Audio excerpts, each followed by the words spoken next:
दम तक सदाचार रहे। अब शाहीन हाउस से दूसरे कंसर्न आ रहे हैं सरफरोज अली मुस्तफ़ा, जिनका उन्वान है advantage end disadvantage of mobile phone.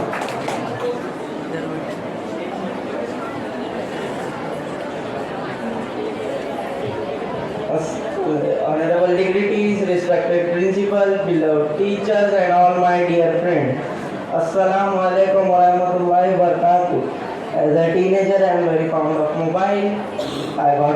Today I got opportunity to say some words about the disadvantage and advantage of mobile. It is a common sight cell phone in hands of people, especially teenagers. Mobile is a great invention of 21st century. Today's world, mobile is a basic need like food, clothes, shelter and education. Mobile itself has become a fashion statement.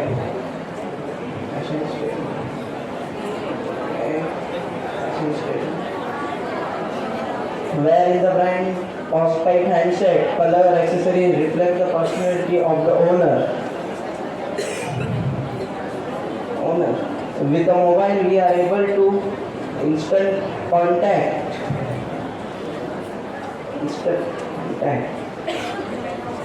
You may know where are you and find easy way and route to go anywhere in specially unknown place. You can make the world listen your voice in a touch. Okay. You can spend your time easily in reading books, doing some official work. You can entertain yourself with game, music or movie.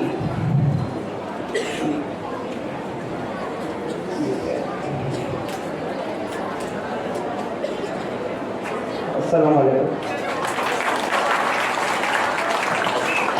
बहुत अच्छे पहली मरतबा mic पर आकर उन्होंने हिम्मत जुटाई है। वाकई अच्छी कोशिश की, कोई आसान काम नहीं है आकर बोलना। फिर एक मरतबा अली के लिए जोरदार तालियां हिम्मत आकर के लिए।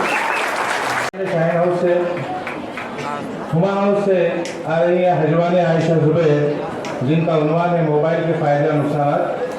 मराठी में इसकी शेयर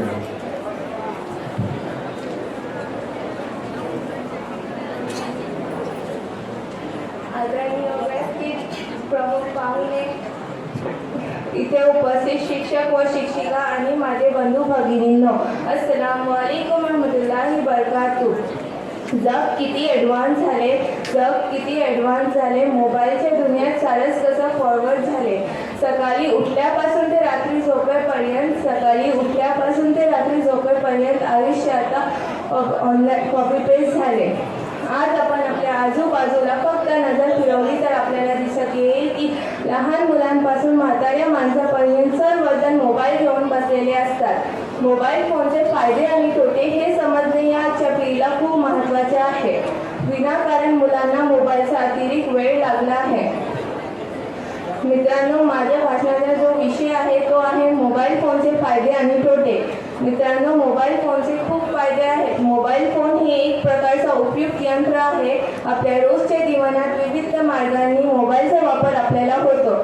जेव्हा मोबाईल फोन तयार झाला तेव्हा तो फक्त बोलण्यासाठी वापरला जात होता। आज त्यामध्ये अनेक बदल करण्यात आलेले आहेत। मोबाईलचा सर्वात मोठा फायदा हा आहे की आपण जगाच्या कोणत्याही कोपऱ्यात बसलेल्या व्यक्तीशी संपर्क साधू शकतो। आजकालच्या अँड्रॉइड स्मार्टफोनमध्ये घर बसले अनेक गोष्टी करणे शक्य झाले आहे। मोबाईलमध्ये मनोरंजनासाठी आपण गाणी ऐकू शकतो, गेम खेळू शकतो व चित्रपट पाहू शकतो, व्हिडिओ बघू शकतो, सिनेमा। अशा प्रकारे मोबाईलचा वापर करून आपण आपली वेळ घालवू शकतो। सोशल नेटवर्किंगमध्ये वावरण झाले, आभासी दुनियात जगणे झाले। नगर परिवार न मित्र समुदाय आयुष्य आता ऑनलाईन झाले। मित्रांनो, मोबाईलच्या मदतीने आपण कधीही आणि कुठेही सहजपणे इंटरनेट चालवू शकतो व त्याच्या मदतीने आपल्याला नवनवीन गोष्टी शिकायला मिळतात। मोबाईलच्या मदतीने कुठल्या जगात काय चालू आहे हा सहजपणे समजते। मोबाईलच्या सहाय्याने आपण सोशल मीडिया वापरू शकतो, विविध प्रकारचे व विविध प्रकारची माहिती मिळवून आपलं ज्ञान मिळवू शकतो. म्हणतोस तासन तास घेऊन बसारे, म्हणतोस तासन तास घेऊन बसारे, तू जेवढा चांगला तू तेवढाच वाईट रे. मित्रांनो, मोबाईल फोनचे अनेक फायदे आहेत, तसेच अनेक तोटेही आहेत. मोबाईल फोनमुळे आपले किती नुकसान होत आहे याकडे दुर्लक्ष करीत आहोत. बरेचसे लोक मोबाईलचा अतिवापर करतात, त्यामुळे त्यांच्या शरीरावर परिणाम होते. मोबाईलमधून इलेक्ट्रोमॅग्नेटिक रेडिएशन निघतात, ते शरीरासाठी नुकसानदायक असतात. लहान मुलांसाठी हे इलेक्ट्रोमॅग्नेटिक रेडिएशन खूपच नुकसानदायक असतात. मेंदूसाठी व रक्तासाठी हानिकारक ठरतात. मोबाईलच्या अतिवापरामुळे लोक वाहने चालवताना सुद्धा मोबाईलवर बोलतात, त्यामुळे अपघाताच्या प्रमाणात वाढ होत आहे. म्हणून आपण मोबाईलचा वापर हा मर्यादित गरजेपुरताच करणे आपल्या सर्वांचे कर्तव्य आहे. शेवटला मी 4 ओळी म्हणून माझी भाषण संपवते. सुख दुःखाचे हे इव्हेंट झाले, सुख दुःखाचे हे इव्हेंट झाले, मोबाईलमध्ये दिसणे झाले. इंटरनेटच्या आधुनिक युगात आयुष्य आता व्हायरल झाले असं. छान, अतिउत्तम, बहुत अच्छे, बहुत खूप. खरं आहे, आजकाल आपले आयुष्य हे कॉपी पेस्ट सारखे झाले आहे. तो एक ही हुमायूं से हजवान आयशा जुबैर, सीनियर ग्रुप से आखिरी पार्टिसिपेंट आ रहे हैं. हुमायूं से अधिकारी इब्राहिम इरशाद, जिनका उन्वान है कोरोना वायरस के तालीम पर असर, हिंदी में. आदरणीय प्रधानाचार्य, प्रमुख अतिथि, शिक्षक, शिक्षिकाएं और मेरे प्रिय मित्रों, अस्सलामु अलैकुम व रहमतुल्लाहि व बरकातुहू. मेरे भाषण का विषय कोरोना वायरस का शिक्षा पर प्रभाव. घबराया तो हर एक परिंदा है, घबराया तो हर एक परिंदा है, लेकिन जो घर में रह सका वही जिंदा है. प्रिय मित्रों, मैं आज एक ऐसी बीमारी के बारे में बात करना चाहता हूँ जो महामारी का रूप धारण कर चुकी थी. जी हाँ, मैं कोरोना वायरस के बारे में बात कर रहा हूँ, जिसे हम सभी कोविड-19 के नाम से जानते हैं, जिसके कारण शिक्षा पर उसका काफी असर हुआ था. अशिक्षित को शिक्षा दो, अज्ञानी को ज्ञान, अशिक्षित को शिक्षा दो, अज्ञानी को ज्ञान, शिक्षा को ही बन सकता है भारत देश महान. प्रिय मित्रों, कोविड-19 के प्रभाव के कारण सरकार द्वारा लॉकडाउन के दिशा निर्देश समय समय पर दिए गए. इन निर्देशों के चलते स्कूल व कॉलेज को पूर्णतः बंद कर दिया गया, जिसके कारण विश्व भर में 1 बिलियन से ज्यादा विद्यार्थियों पर इसका असर हुआ और साथ ही साथ उनकी शिक्षा पर भी इसका गहरा असर हुआ. प्रिय मित्रों, इस स्थिति में ऑनलाइन शिक्षा प्रणाली की शुरुआत की गई, परंतु ग्रामीण क्षेत्र में निवास करने वाले छात्र छात्राओं के लिए यह व्यवस्था ज्यादा कारगर साबित नहीं हुई, क्योंकि अधिकतर लोगों के पास ऑनलाइन शिक्षा के लिए ना तो एंड्रॉइड फोन थे और न ही नेट की उचित व्यवस्था. ऐसे में आर्थिक तौर पर कमजोर परिवार के छात्र को पढ़ाई करना बेहद मुश्किल हो गया था. प्रिय मित्रों, कोविड-19 के प्रभाव के कारण विभिन्न प्रकार की परीक्षाओं को निरस्त कर दिया गया, जिसका विद्यार्थियों के आत्मविश्वास पर असर पड़ा. परीक्षाओं के न होने के कारण शिक्षा की गुणवत्ता पर इसका असर पड़ा. कोविड-19 के कारण 10वीं व 12वीं के विद्यार्थियों पर इसका असर पड़ा, क्योंकि उनके कुछ पेपर स्थगित किए गए. पेपर देरी से होने की वजह से उनके नतीजे पर फर्क पड़ा. प्रिय मित्रों, कोविड-19 में लॉकडाउन के कारण हर तरह की एडमिशन परीक्षाएं स्थगित किए गए, जिसके कारण बच्चों के ज्ञान का विकास न हो सका और पढ़ाई करना बेहद मुश्किल हो गया. इस शायरी के साथ मैं अपनी जगह रहता हूँ. महामारी का शिक्षा पर गंभीर पड़ा प्रभाव, महामारी का शिक्षा पर गंभीर पड़ा प्रभाव, डिजिटल कक्षाओं में पढ़ते बच्चे न देते अब स्कूल का भाव. अस्सलामु अलैकुम व रहमतुल्लाहि व बरकातुहू. माशाल्लाह, बहुत खूब. मुकाबला शुरू करते हुए सबसे पहले जमात 11वीं की तालिबा प्रभाकर कुंजन संतोष आए और अपनी तकरीर पेश करे जिसका उन्वान है वक्त की अहमियत इन मराठी। वेळेचे महत्व।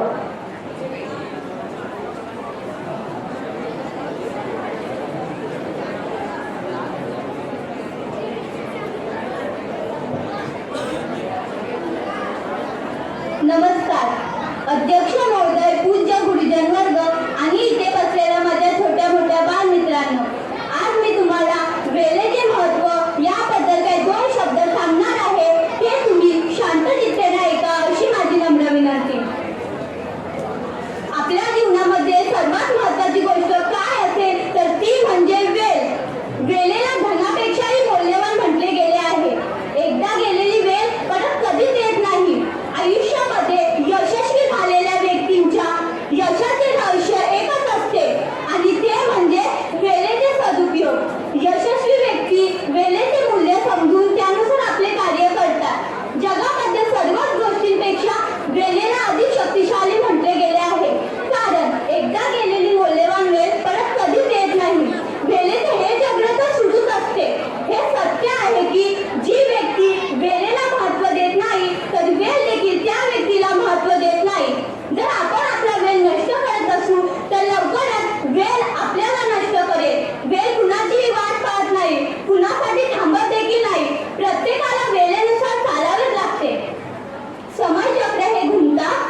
म्हणतात वेळेचे महत्त्व जाणं आणि जीवनात आनंद आणा। इसके बाद आ रही है पर्दे से मोहम्मद अली असगर, जिनकी ये तकरीर का उन्वान है effect of drugs.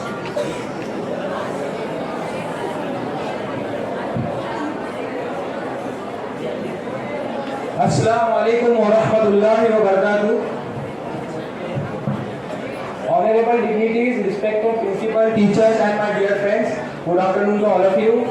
Today I will deliver a speech on the topic of effects of drugs. First of all, my dear friends, what is drugs?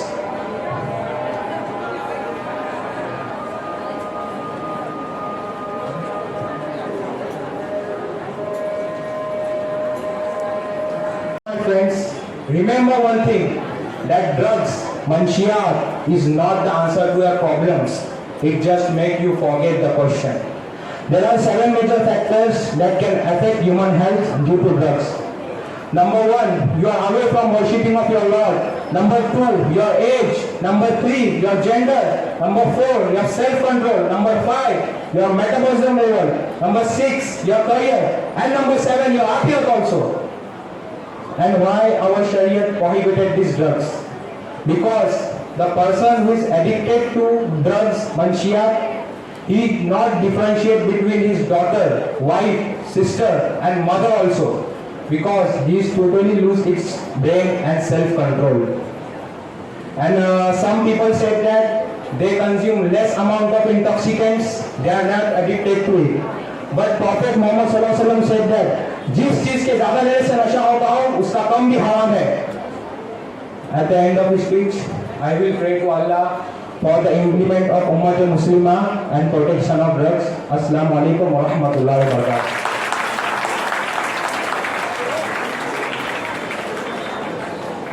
माशाल्लाह, बहुत खूब।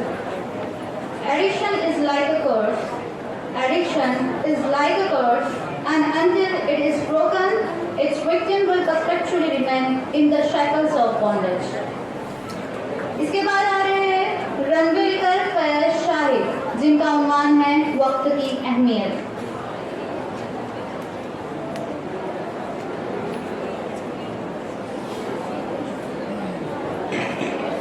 अस्सलामु अलैकुम व रहमतुल्लाहि व बरकातुहू। मौजूद सामईन हज़रात और आए हुए सारे मेहमानान और मेरे असातिज़ा इकराम और मेरे अजीज साथियों, अस्सलामु अलैकुम व रहमतुल्लाहि व बरकातुहू। मेरा नाम फैज शाहिद रनविलकर है। मैं अंजुमन इस्लाम जंजीरा हाई स्कूल जूनियर कॉलेज मसला में पढ़ता हूँ। मुझे आज तकरीर करने का मकसद ये है कि वक्त की अहमियत। मैं अपनी तकरीर शुरू करने से पहले एक शेर कहना चाहता हूँ। अहले हिम्मत अपनी मंजिल पाएंगे, अहले हिम्मत अपनी मंजिल पाएंगे, जो है काहिल पीछे रह जाएंगे। वक्त एक दौलत है, यह अल्लाह की दी हुई कीमती नियामत है। इसकी कद्र और अजमत वही जानता है जिसने इसकी कद्र न करके सब कुछ खो दिया। बाद में इसकी कद्र और अजमत को पहचान कर इसने दौलत, शोहरत, इज्जत भी कुछ हासिल कर लिया। जिंदगी का हर लम्हा वक्त है। वक्त किसी का इंतजार नहीं करता। वक्त को बर्बाद कर देना जिंदगी को बर्बाद कर देना है। जैसा किसी ने कहा है, सुबह होती है, शाम होती है, उम्र यूं ही तमाम होती है। सामईन, अल्लाह ने दुनिया का सारा निजाम वक्त की पाबंदी पर रखा है। मसलन चांद सूरज की गर्दिश, तुलू और गुरूब होना, रात और दिन का तब्दील तगय्युर होना, ये अगर अपने वक्त मुकर्रर पर न हो तो दुनिया का सारा निजाम दरहम और बरहम हो जाएगा। इन मिसालों से हमें वक्त की पाबंदी और इसका ख्याल रखने से इंसान को कामयाबी और तरक्की मिलती है। वक्त हमेशा जारी और सारी रहता है। वक्त हमेशा आगे ही आगे बढ़ता रहता है और इस कदर तेजी से बढ़ता है कि हमें पता भी नहीं चलता। दिन महीनों में और महीने सालों में गुजर जाते हैं। ये तब्दीली इतने दबे पार होती है कि हमें इसका एहसास तक नहीं होता और जब इसका ख्याल आता है तो वक्त बहुत आगे निकल चुका होता है। इस हकीकत और अजली सच्चाइयों को मीर हसन ने अपने असर अंदाज में पेश किया है। सदा ऐश दौरा दिखाता नहीं, सदा ऐश दौरा दिखाता नहीं, गया वक्त फिर हाथ आता नहीं। सामईन, सामईन, इंसान को जवानी मिलती है, हौसला मिलता है, ताकत मिलती है। इंसान जवानी में कुछ तो गुजरने का आज़म रखता है। इस अरसे में इंसान कुछ ऐसे काम करता है जो इसके मुस्तकबिल को खुशगवार तरीके पर गुजार सके। तो हम कहते हैं इसने अपने वक्त का बेहतर से बेहतर इस्तेमाल किया और वो एक कामयाब फर्द है। इसलिए हम अपने वक्त का बेहतर से बेहतर इस्तेमाल करें और वक्त को ज़ाया होने से बचाएं। हम बेहतर से बेहतर इल्म हासिल करें और हुसूल तालीम के बाद हम अच्छे अहदे फराहम कर सके और अपने तजुर्बात को फरोग दे सके। कहते हैं खुदा ताला को जवानी की इबादत सबसे ज्यादा महबूब है, इसलिए हमारा फर्ज है कि खुदा ताला ने हमें जवानी अता की, हम इसका बेहतर से बेहतर इस्तेमाल करें और वक्त को ज़ाया होने से बचाएं। हम दुनियावी उलूम के साथ साथ दीनी उलूम भी हासिल करें ताकि दुनिया के साथ साथ आखिरत की नेमतें भी हासिल हो। मैं दो शेर कह के अपनी जगह लेना चाहता हूँ। कहते हैं हर बात हम जुबान से इशारा नहीं करते, कहते हैं हर बात हम जुबान से इशारा नहीं करते, आसमान पर चलने वाले जमीन से गुजारा नहीं करते। हर हालत को बदलने की हिम्मत है हमने, हर हालत को बदलने की हिम्मत है हमने, वक्त का हर फैसला हम गवारा नहीं करते। अस्सलाम वालेकुम रहमतुल्लाहि व बरकातहू।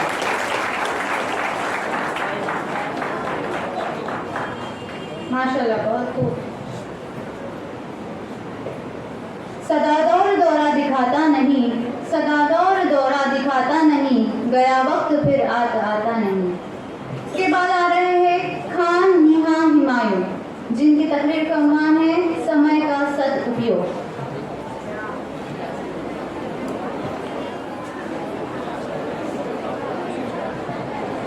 परम आदरणीय प्राचार्य महोदय, गुरुजनगण और मेरे प्यारे दोस्तों, अस्सलामु अलैकुम व रहमतुल्लाहि व बरकातुहू। मैं नेहा हुमायूं खान इयत्ता 12वीं कक्षा से आप सभी के सामने एक बहुत ही महत्वपूर्ण विषय समय के महत्व पर अपने विचार प्रकट करने के लिए यहाँ समक्ष उपस्थित हुई हूँ। तो दोस्तों, रोने से किसी को पाया नहीं जाता, खोने से किसी को भुलाया नहीं जाता। रोने से किसी को पाया नहीं जाता, खोने से किसी को भुलाया नहीं जाता। वक्त सबको मिलता है जिंदगी बदलने के लिए, पर जिंदगी नहीं मिलती वक्त बदलने के लिए। तो दोस्तों, इस धरती पर कोई भी प्राणी अमर नहीं होता। जो जन्म लेता है उसकी मृत्यु भी निश्चित होती है। इस जीवन काल में मनुष्य के पास 24 घंटे ही होते हैं। समय के साथ मनुष्य के जीवन में बहुत सारे उतार चढ़ाव आते रहते हैं और जो व्यक्ति इन उतार चढ़ाव का डटकर सामना करता है उसे जीवन में सफल होने से कोई नहीं रोक सकता। इस धरती पर मनुष्य बहुत सारी चीजों की शिकायत करता हुआ दिखाई देता है। कोई कहता है उसके पास पैसा नहीं है, तो कोई कहता है उसके पास पर्याप्त संसाधन नहीं है। बाकी सभी चीजों की शिकायत करना तो वाजिब है, लेकिन समय की शिकायत करना उचित नहीं है। देखो, कहते हैं कि एक बार मनुष्य का बचपन चला जाता है तो वह वापस नहीं लाया जा सकता। वैसे ही अगर एक बार जिंदगी गुजर जाती है तो उसे भी वापस नहीं लाया जा सकता। उसके बाद तो केवल पछतावा ही किया जा सकता है कि काश उस समय अगर समय का महत्व पता होता तो बहुत कुछ कर लिए होते। समय आपके साथ कभी नहीं चलता, आपको समय के साथ चलना पड़ता है। समय आपके साथ कभी नहीं चलता, आपको समय के साथ चलना पड़ता है। उत्तम समय कभी नहीं आता, समय को उत्तम बनाना पड़ता है। तो दोस्तों, किसी ने मुझसे कहा कि उसके पास ज्यादा समय नहीं है। मैंने कहा आपने ज्यादा कमाते नहीं होंगे, क्योंकि ज्यादा कमाने के लिए ज्यादा समय देना पड़ता है। समय पे तो तुम हो नहीं, तो जितने में हो उतने में ही खुश रहो, बात खत्म हो गई। मैंने कहा नहीं, समय सबके लिए बराबर ही होता है, उसका उपयोग कैसे करना है यह सामने वाले पर निर्भर होता है। इसी 24 घंटे में लता मंगेशकर हो गई, इसी 24 घंटे में एपीजे अब्दुल कलाम और सचिन तेंदुलकर हो गए, और न जाने कितने अनगिनत उदाहरण है आप लोगों के सामने इस दुनिया में। आप लोगों के पास भी वही 24 कदर है ना समय की। देखो, कहते हैं कि आदमी दो तरीके से बदलता है, एक वो खुद बदल जाए, इस समय इसको बदला दे। लेकिन मैं बता दूं आपको एक दर्शक, खुद बदल गए तो भी समय ने बदला तो बड़ी पीड़ा होगी। देखिए, मैं बता दूं आपको, आप जिंदगी में कभी कामयाबी होगे जब आपको सूरज जलाएगा। आप जिंदगी में फतेह हासिल करोगे जब आप सूरज को जगाना चालू करोगे।